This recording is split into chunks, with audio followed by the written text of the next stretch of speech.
She's teaching me to ice skate because I'm going to be a best man at a wedding on ice. There we have it. David, over to you. Right. Well, Deborah, what was Molly coming into... What was her business? It was sort of eye shades for, well, sunglasses for dogs in summary. And she brought the dog in and it took 10 minutes to settle the dog down. And then I think maybe Molly got a bit nervous and... So she came up with the dog. The dog's not wearing the sunglasses. I'm simplifying it. It wasn't just sunglasses. They were kind of shades for the... They were slatted, shady things for the So eyes. the dog was wearing Venetian blinds. Venetian blinds. So they can go like that, so that you can turn a handle and blind the dog. And did she get any money at all? She didn't say a word. So... She didn't say a word. She went straight back downstairs, well, after 20 minutes. And you've kept in contact ever since? Not at all, but we did meet afterwards because she was so nervous and she just felt she'd failed her... Well, I mean, she's right. She had, hadn't she? She'd come up with a daft idea and then totally failed to express it. What sort of a dog? You'd be a very good dragon, David. Right. What sort of a dog was it? Labrador Retriever. Labrador, that's great. I do have a Labrador with dark glasses on. Someone the blind leading the blinds.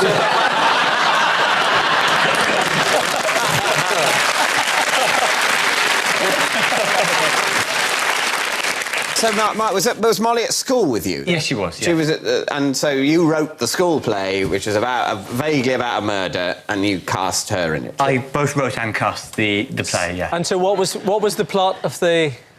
Well, I think it was probably a lot of nonsense, but there was Molly... We'll be the judge of that.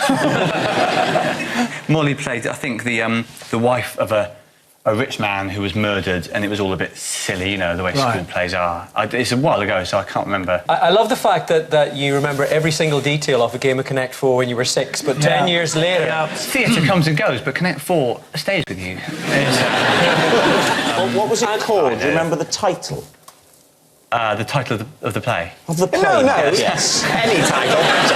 Just have any title. Work your way from titles of things you know I think that'll give you time to make up the title of this play. All right, it was called Arsenic and Old Mice, which was a play on the play Arsenic and Old Lace.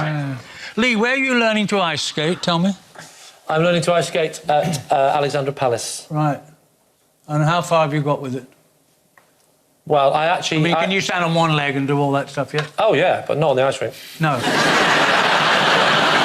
Alexandra Palace? Yeah. Yes. So, is that the nearest ice rink to where you live? It's not... I don't know if it's the nearest one, but it's the one where... Well, I'll tell you, no, it isn't. OK, it isn't. But when my friend, who said we're having this ice skating-themed wedding and we're all training every week for the little moves, I didn't say, is there any chance you come to me? Because the day's all about me. My friends are into ice skating. So really? Yeah. Oh, what an appropriate thing for their wedding. They're actually going to do a routine, the man and wife. Right. They're doing a routine on the ice, because they're ice skating. Fully clothed, I hope. Fully clothed, yes. Fine. Yeah, I don't know which films you watch, Bernard, but naked ice skating isn't really big. So they're going to board it off, so you have an aisle of ice. Aisle remaining of ice. The rest of the ice is sort of carpeted with seats on it. I don't know. You're mixing me up with admin. OK. So, what's your role in the wedding? It's like this. I sort of tumble and then go like that. So are you best man? Are you presenting the rate? Well, I am that very man, yes. I'm the best man. So what do you have to do? What skating? What skating do you have to do? They've done their routine. Right, OK. You skate in. Just to be absolutely clear... OK, so the vicar comes first. Patrick, you're a guest. Just listen to me. And basically, they're going to do a big routine, and the bridesmaids are going to be part of the big routine. And the idiots like me that can't do much, we're just going to skate off on at the end like that. I'm just talking to the fat members of the family as I'm walking home. How many lessons are you having? I haven't finished the routine yet. Sorry. And then I get to the end like that. I've got the ring. I do one quick... I don't know what they call it, axel, down on the knee, present to groom. Like this. And then the groom, don't patronise me!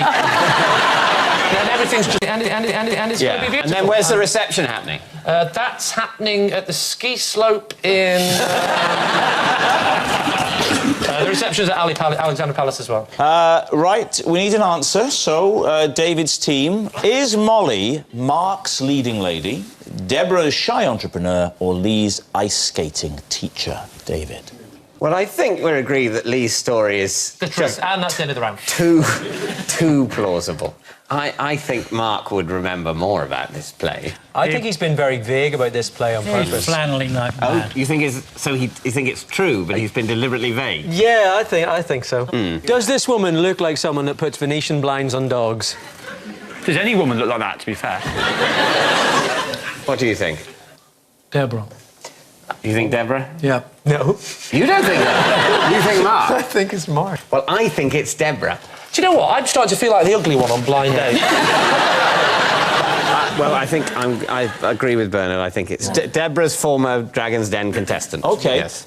Molly, would you please reveal your true identity? I starred as the wife of Sir Leonard Onions in Mark's play Arsenic Bill Mice at school when he was my house captain.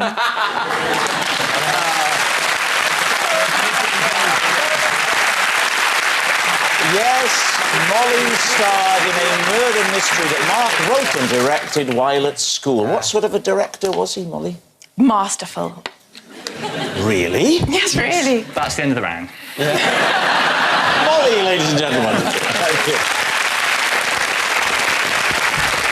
Which brings us to our final round, Quickfire Lies, in which our panellists lie not only through their teeth, but also against the clock. We will start with... it's David. OK.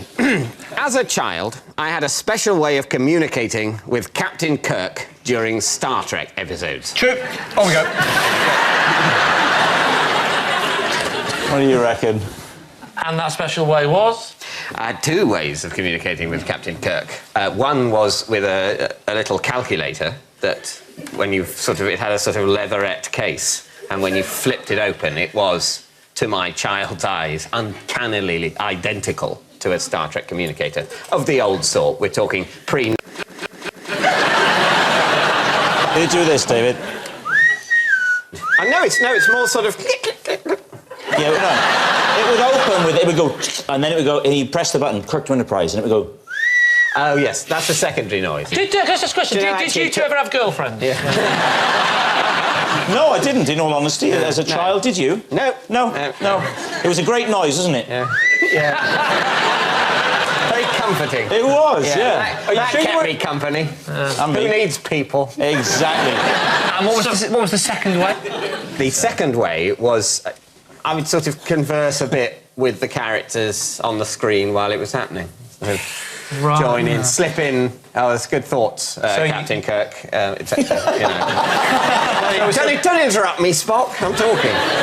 Do you know the characters of the famous Star Trek? Yeah. There's Uhuru, what is she? Uhuru. Yeah. Sulu. Chekhov. Bones. Bones, yes. McCoy, actually, properly. Rob, have you ever refereed anything before? You'd make a terrible referee at football. Why don't you try kicking it in the top like that? Right, what are you going to say then, Lee? What do you think? It's the bit that rings most true actually about all of this was when he went. I flipped it open because I remember those calculators. They used to have a little thing. There's no doubt. Yeah. And did you do the old thing when it spells boobies when you turn it upside down? You didn't know what they were. Okay, so. Is David telling the truth, Lee? What do you reckon? Right. Okay. Do we believe David, as a small child, would be so lonely and sad that he would have to use his calculator? Yes, yes, we do. Yeah. You're saying it's true? We'll say it's true. You sure? Okay. David, is it true or is it a lie? I prefer the word imaginative to lonely, but yes, it's true.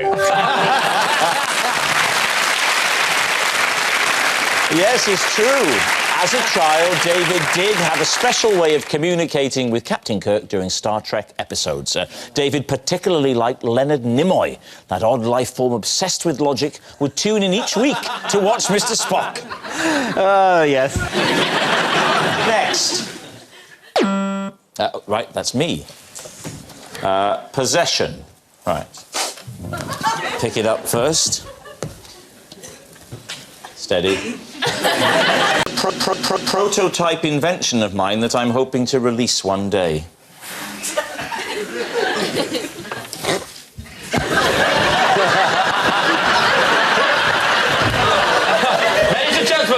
Brydon's World of Magic.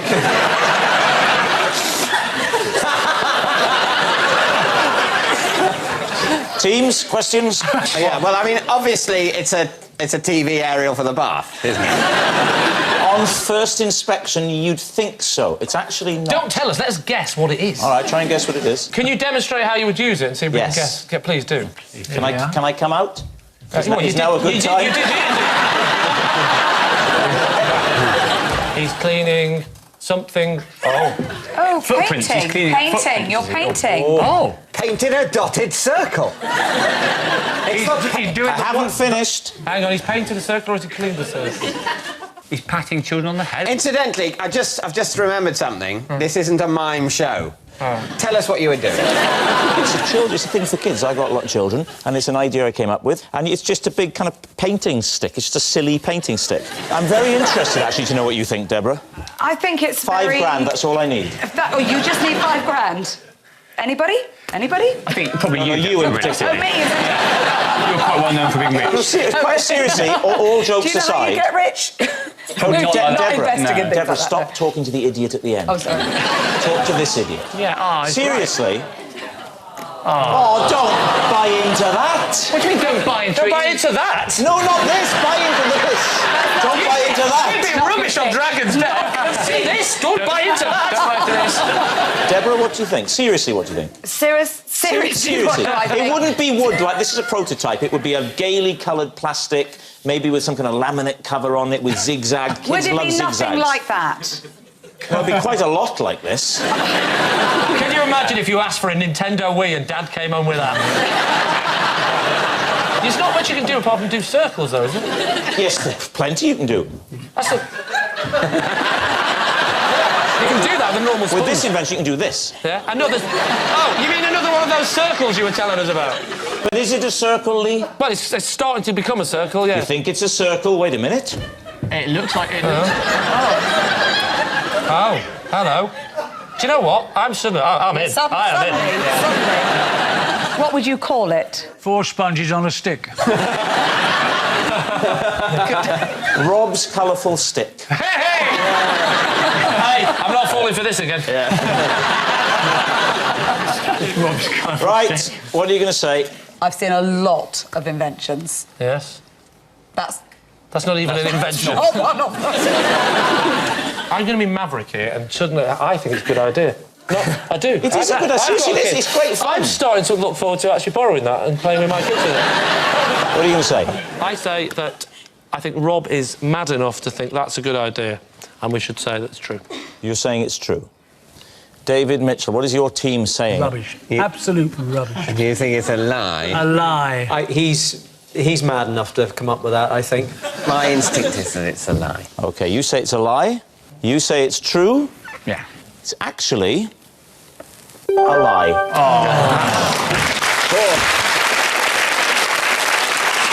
Oh, and that noise signals time's up. It's the end of the show, and I can reveal that David has romped to victory by 7 points to 5.